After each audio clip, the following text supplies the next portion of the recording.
Hello and welcome back to another episode of I'm Just Trying My Best. Aren't we all, Adam? Aren't we all? There you go, summed up the line of this show in just one line. As always, I am welcomed by my friend and business partner, Chevelle Bedra, head AI strategist for Modern Workery. Chevelle, how are you today? Yeah, I'm doing awesome. How are you? Doing great. Thanks for asking. Really excited to talk to you today, just kind of about general things regarding AI strategy, but more so really focused on, AI for managers, right? What they're going through and, different ways that we can help, shed some light on, hey, you're not alone here in this awesome process of adoption of AI into your teams. But before we get into that, Chevelle, how are things going on your end? What's new? Yeah, just living the dream, as they say, in corporate America. I am having a great summer. I hopefully the smog or whatever, the air quality is better. That's been Yeah. fun. My God, that has been horrible. I mean, I've never experienced anything like that. And there's been times, where the news or the weather channel says, hey, the air quality is a little bit, iffy, don't go outside. And you go outside and you're like, I don't know what they're talking about. But this past Wednesday, I went outside to take my trash out and it smelled like somebody had a campfire like right in my driveway. The smell was like something I've never experienced before. And my God, it was awful.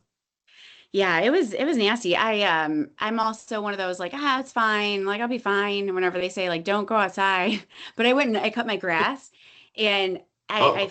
felt like I smoked like a 20 packs of Pall Malls. Like, I think maybe I should have done that, but it's better today. Looking outside, it looks a little bit better. So Yeah. hopefully everybody is safe and Canada stops their fires. Yeah, I know. I think I read something crazy like 800 wildfires burning at one time. And yeah, if you were at least in central or southeast Michigan, man, like you could definitely smell it and feel it and taste it. Like it was disgusting. You were in northern Michigan, right? Was it just as bad this weekend?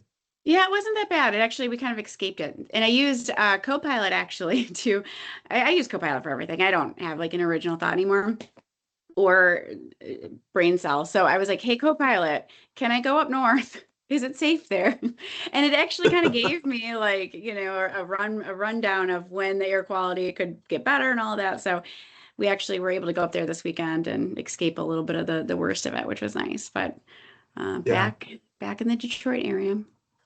Well, we're lucky to we're happy to have you back. And speaking of Copilot, I did something similar this weekend too. I was changing my air filter in my furnace because obviously there's a bunch of smoke going through the air, and noticed my furnace is leaking, which I think is a general issue that a lot of people have. So I pulled up Copilot on my phone and I'm literally talking to it, asking for advice, and it's walking me through the different steps that I need to take to check my filters and to check and see where this leak's coming from. Even to the fact where was taking photos because I'm not an HVAC professional. I have no idea. I'm taking photos of my furnace and I'm sending it through Copilot, and it's telling me exactly where I need to go based off the photos and the brand recognition and the manual that was pulled up. So, I know there's different advertisements on TV about using ChatGTP. I think has one that walks an individual through fixing his truck or something. But like it's legitimate, right? It gives you some clear instructions and directions on how to do like everyday tasks that you're not familiar with. Yeah, I use it for that stuff all the time. In fact, so my husband's an engineer and he's not bought on to the AI thing yet. So we had an issue kind of similar with a boat this weekend. And he's like, Googling it like the old fashioned way and trying to figure it out. And I was just asking, Copilot, and I was able to diagnose it. And he was really mad because Copilot was correct and he was not. So his little Yeah. engineer heart couldn't take that, but it was a lot more efficient and helpful. So I encourage Yeah. everybody, if you haven't started using it, just like on a personal level, just for things. It's like having an expert in anything in your pocket, which is so cool and kind of like mind blowing when you think about it. Yeah, I couldn't agree more. I think this is like the second time that we've talked about just having to utilize it for everyday use, at least in my life, right? Utilizing it for figuring out recipes, now how to fix my furnace.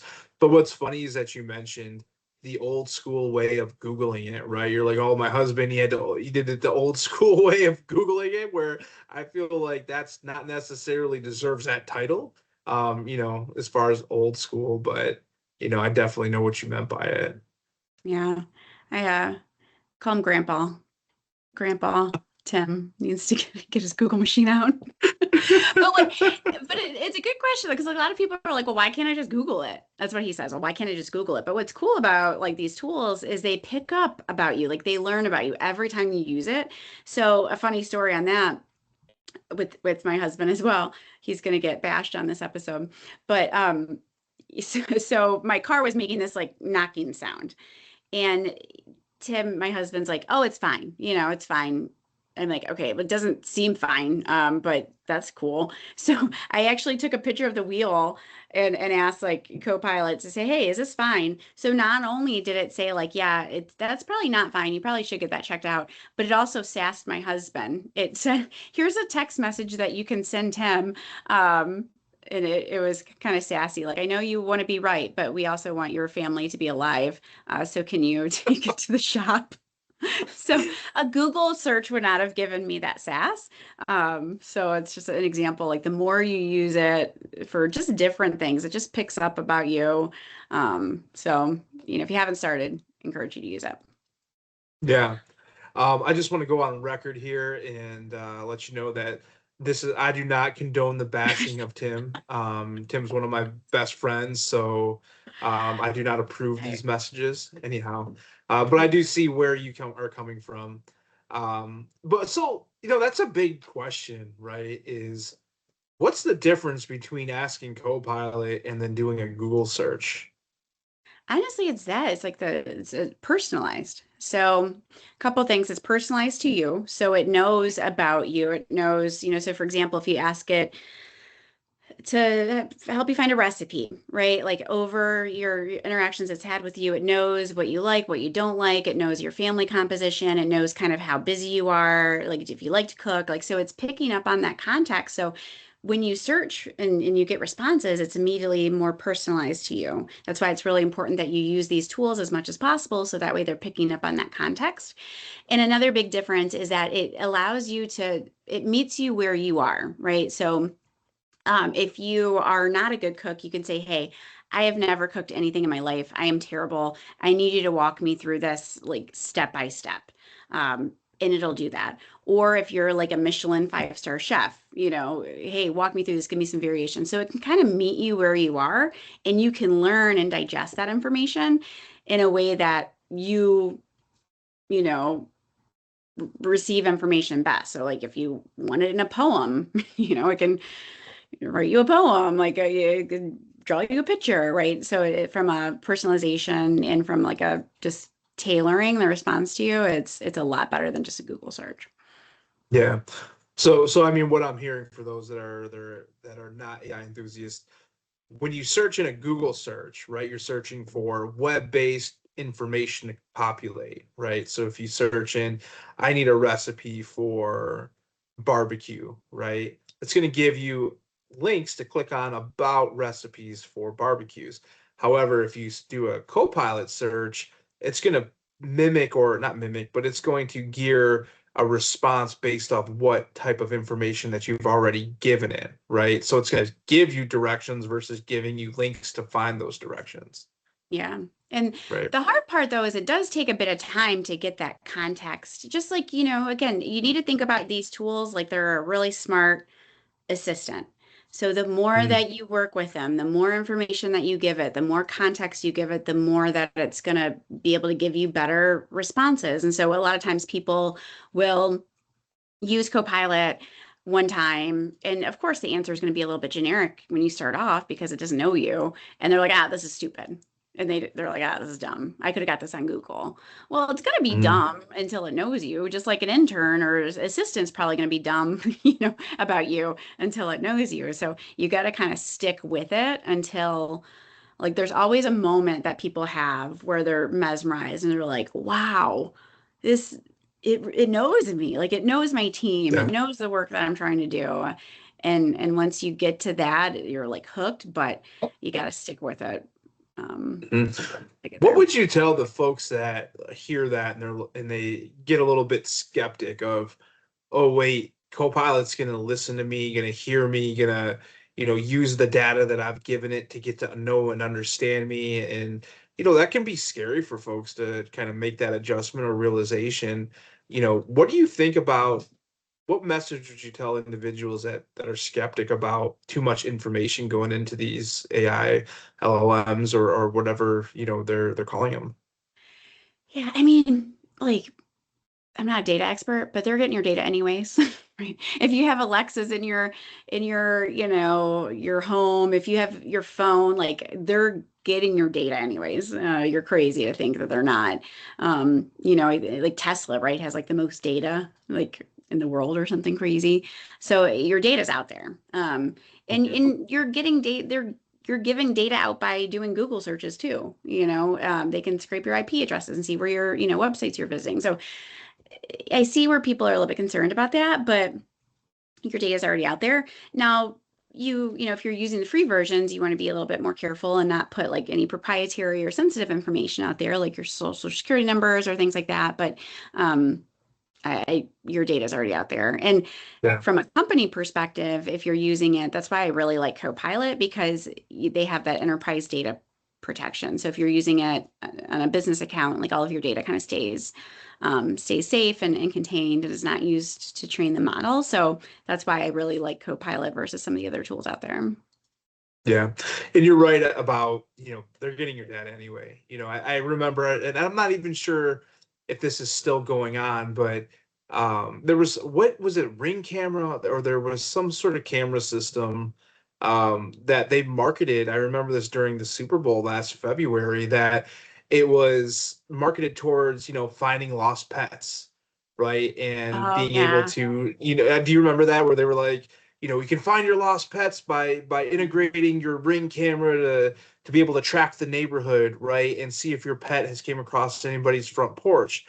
And I remember thinking like, oh my gosh, like sure, that makes a lot of Yeah. sense, but now you're giving that service the ability to tap into your Ring camera to find these lost pets, right? Which means, when would it ever shut off, right? Like, what data isn't yours or is yours? Yeah. I mean, it's all kinds of creepy. We'll have to have maybe a data expert come on here one time. Probably not. I probably don't want to know. But I think if you don't want any data on you ever, like, you're gonna have to go off the grid and like live in the forest in a pod or something. Just because that's just the world we live in. Luckily, I'm not like a serial killer or like, doing, massive crime. So I'm okay. But if you are, you might want to get off the grid anyhow. Yeah. Um, That sounds like something definitely a serial killer would say, to say they're not a serial killer. But anyhow, I agree with you. Your information's being tracked, whether you realize it or not. And, we got to stay vigilant and make sure that when we are using these free subscriptions, like you said, don't put your sensitive data in there. Don't put credit card numbers, social security numbers, none of that stuff, right? It's okay to ask, hey, what's wrong with my furnace, and send a pic. But when it comes to your sensitive data, just make sure you keep that between you and real life humans to a certain extent, right? yeah, sure. Adam, what are you watching there? Are you watching The Office? I am a huge No. Office fan. Shout out Office, bring it back. Shut Um, Office. but yeah, I'm watching The Office here. That is actually one of my favorite episodes, and it reminds me a lot about what's happening in AI. So that's the healthcare episode, right? Looks like. It is where Michael needs to pick a healthcare plan for his office's employee staff. Yeah. Yeah. So it actually reminds me a lot about what's happening with AI because, and specifically to managers. And so that's something I wanted to talk about, today actually is what's managers kind of, position and their situation right now with AI, because it's not great. Have you, I don't know if you've read any headlines or anything about it, but managers are Yeah. getting a little bit pressed.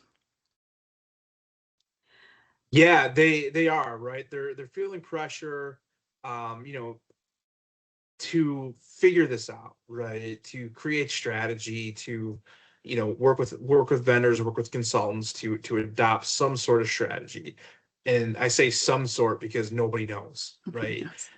We've worked with companies where we're able to help with their sales department, right? And they see, large revenue increases and easier production, easier workflow for their sales individuals. But when you get into the functionality of, say, something not driven towards sales, maybe something more operational, for instance, like an office, right? Picking healthcare plans out, they're feeling the pressure of what can we do? How do we even do it? How do we utilize AI to do it? So Yeah. yeah, I've been following up on it, but I'm eager to hear what your input is and maybe how managers can decrease that pressure or feel a little bit more comfortable. Yeah. I mean, I encourage everybody that's interested in this topic to watch this episode. I believe it's season one. Um, but what is kind of interesting is in this episode, if you don't know The Office, so Michael Scott's the branch manager, and corporate kind of tasks him with picking the healthcare plan for the office. And so what is kind of interesting is he doesn't know anything about healthcare. He's like, I don't know, like who am I to choose this? So he's trying to make corporate happy, make his employees happy, and he's kind of crunch, right? And I think that's exactly what's happening to leaders right now is they are, corporate, the board wants people to, really push AI. Employees, they're feeling, every which way about AI, and they're the ones that are kind of responsible for really enabling this. And they're the ones that's, study after study has proven like they're the ones that need to lead this in order for it to work. And they're like, we don't know what the hell we're doing either. Like in this episode, he's like, I'm not a healthcare person. So he actually, delegates it to Dwight. And you see that happening like all the time. Corporates like, hey, managers make people use AI. They don't understand it themselves. They don't understand the direction of the company, which is another, huge thing we are seeing right now is there's not like an organizational direction or goal for AI, what we're trying to do. Um, they don't have the good, tools and data and workflows to even enact any change. And they're trying to do this all while like there's a lot of emotions around AI. People are afraid they're losing their jobs, how it's going to impact their work, day to day. So they're trying to manage that, and so they're just kind of squeezed. And I feel really bad for managers right now, just because it's not a great place to be in, quite honestly. Yeah. And managers feel all the pressure from other avenues Mhm. other than, okay, you know, adopt AI and show us what the results are, right? And you mentioned this episode. It's funny because, Michael Scott's sitting across from his leadership and they say, hey, what plan are you going with? And he slaps and he's like, gold plan. Yep, the gold plan. And she looks at him like, you didn't even read this, did you? And he's like, yep, I want, he starts listing off like massages or acupuncture, right? That's what I want. And she shakes her head and she's like, that's not even included in this. And that's what I feel like the pressure is for these middle managers is, yep, I want the gold plan, make it happen. And it's like, well, what does that mean, right? Does that mean where do we start? Do we start within sales? Do we start within HR? Like, how do we even what's the capabilities? And it can get extremely confusing for a lot of folks, Yeah. especially folks that have never dealt with, AI before or have any strategy. It'd be like me saying, hey, Adam, go climb a tree tomorrow and tell me the best way to do it. I don't climb trees, right? I don't do that type of work. So it's important for managers and people to find that information, find consulting companies, find that individuals that can help you, right? Yeah. Help navigate this adoption. Yeah. And it's hard too because you have some people on the team, right? There's such a broad range of where people are with this. So you have a lot of people that are still, kind of that like adoption cycle, right? So you have the bell curve and you have people that are like the laggards that just will probably never use AI. And then you have, kind of people like in the middle that are like, hey, I want to use it, but I'm not quite sure. But then you have people on the far end of the spectrum that are like using it, avid users, like killing it. And so Hmm. your managers are trying to like keep everybody happy, feeling confident, keeping them informed. And there's a lot of people that are using AI better than managers. And so that's creates like a whole nother layer of complexity of, hey, am I going to be replaced by my employees that are, using this tool better than me? And that's where I think, Adam, a lot of the work that we do with managers is to help them feel really confident and give them, the capabilities to be able to lead this effectively. And I think the first thing to do is just use it yourself. Hmm. That's why we're doing that workshop here in a couple of weeks of, just helping sales leaders know how to use it in their day to day. Nothing crazy, but some really impactful use cases so they can feel a little bit more confident, see what the tools can do so they can just lead, more effectively where they're at. Yeah. Yeah, a lot of good points you touched on. And what's interesting for me is you mentioned individuals who are using AI, who are kind of like easing their way into it. What about the AI captains out there, right, that are utilizing it to a potential where they're able to do their job better, right? They're able to get better results, and they're quietly in the back taking, credit, and they say, "Hey, employee Jim, you're killing it," and he's secretly thanking, Copilot for being able to complete his job quicker, better, faster, more efficient, and he's taking all the credit for it, which he should because he's utilizing his mind to do it. But those are some people that are going to excel, but also are still excelling now because they're able to adapt. And it's very similar to you're talking about individuals changing or getting to know. What about when in people started using computers in their everyday workflow, right? A time before you had a mini computer in your pocket all day. Mid 90s is when computers really started to enter the workforce, right? Where everybody had one. This is something similar, right? It's a technology that you're going to have to learn just as if you did computers in order to, supercharge your role Yeah. within any organization. And you bring up a great point. So around managers, one thing I don't think is talked enough about, and I'm all but certain this is happening and will continue to happen, is a bit of like imposter syndrome. So you have leaders that aren't really using AI themselves. They view it just as like a cheat code. Hey, this employee is like getting the answers to the test. And so what I imagines happening is they're maybe discounting that employee's work. They're not really like, instead of looking at like, hey, you're being resourceful using the tools that were given to you. Hey, Adam completed that, that research paper, that pitch deck, but he used AI, so that's not really that. He didn't really do that. I think that's a big problem. And I think that's again where managers starting to use the tools themselves and getting more confident and comfortable. They'll start to even, not have that paradigm of like, because it is hard to use AI, quite honestly. It's not a cheat code in a lot of ways. And I think they need to use that to bypass that. And what that does is that creates a whole like bunch of employees that feel hey, I have to hide, right? Like I have to use this tool kind of in silence, or my manager is going to think I'm an idiot and I can't do my job. Which, so Yeah. it was just happening. I mean, have you felt that way? Yeah, I feel like there's a lot of people that are utilizing AI to help out, right? To help with their everyday process or for projects or whatever they're doing.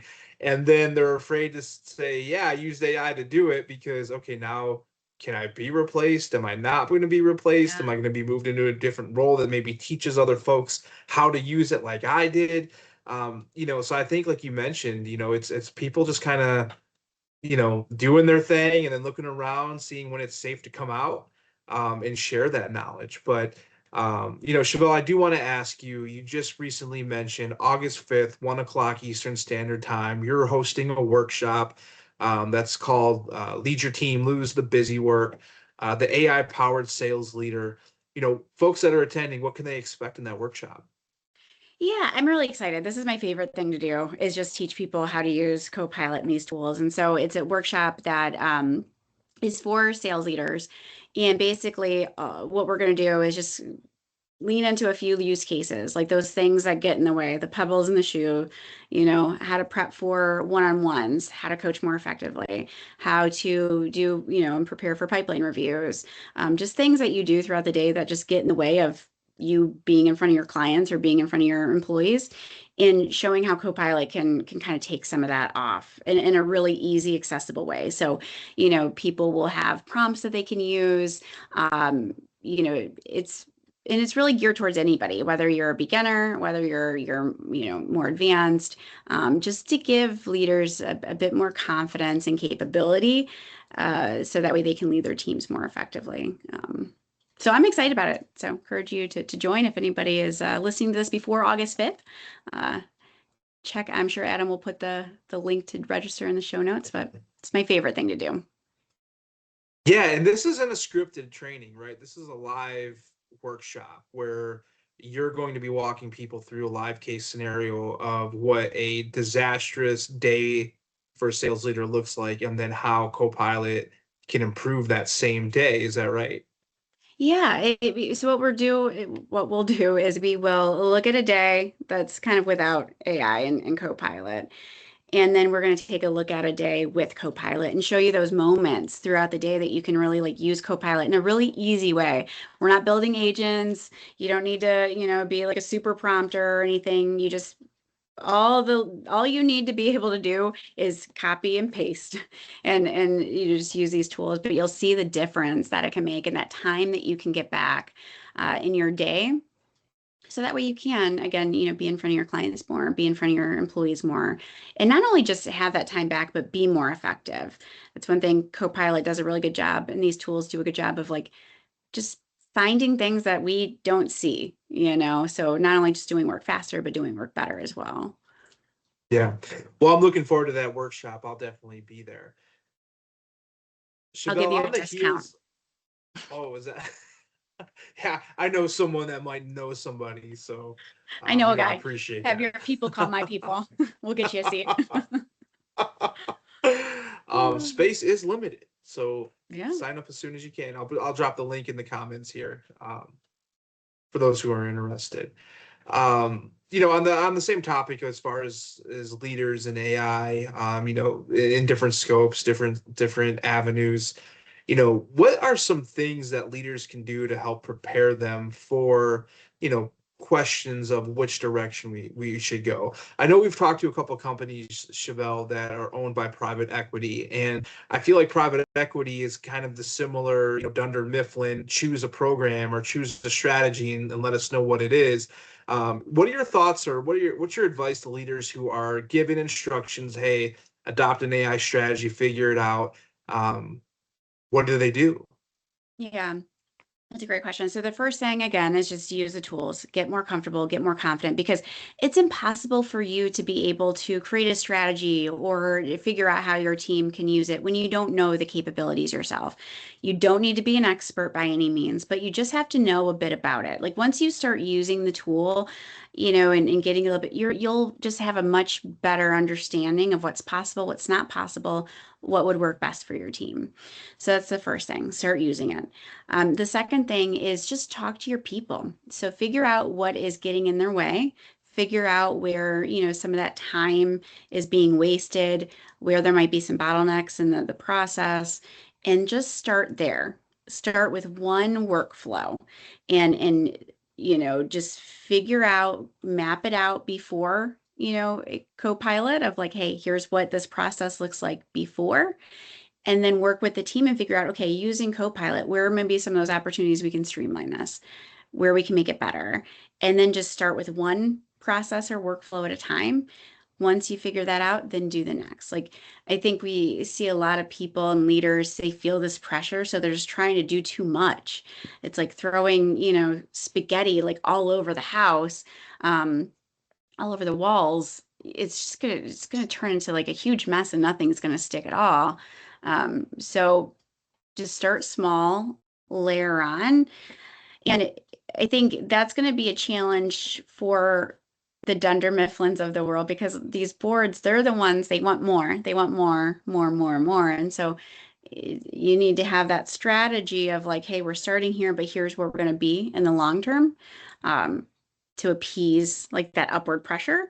Um, it would be kind of the third thing. So, you know, three things I would recommend you do: get comfortable, confident in yourself.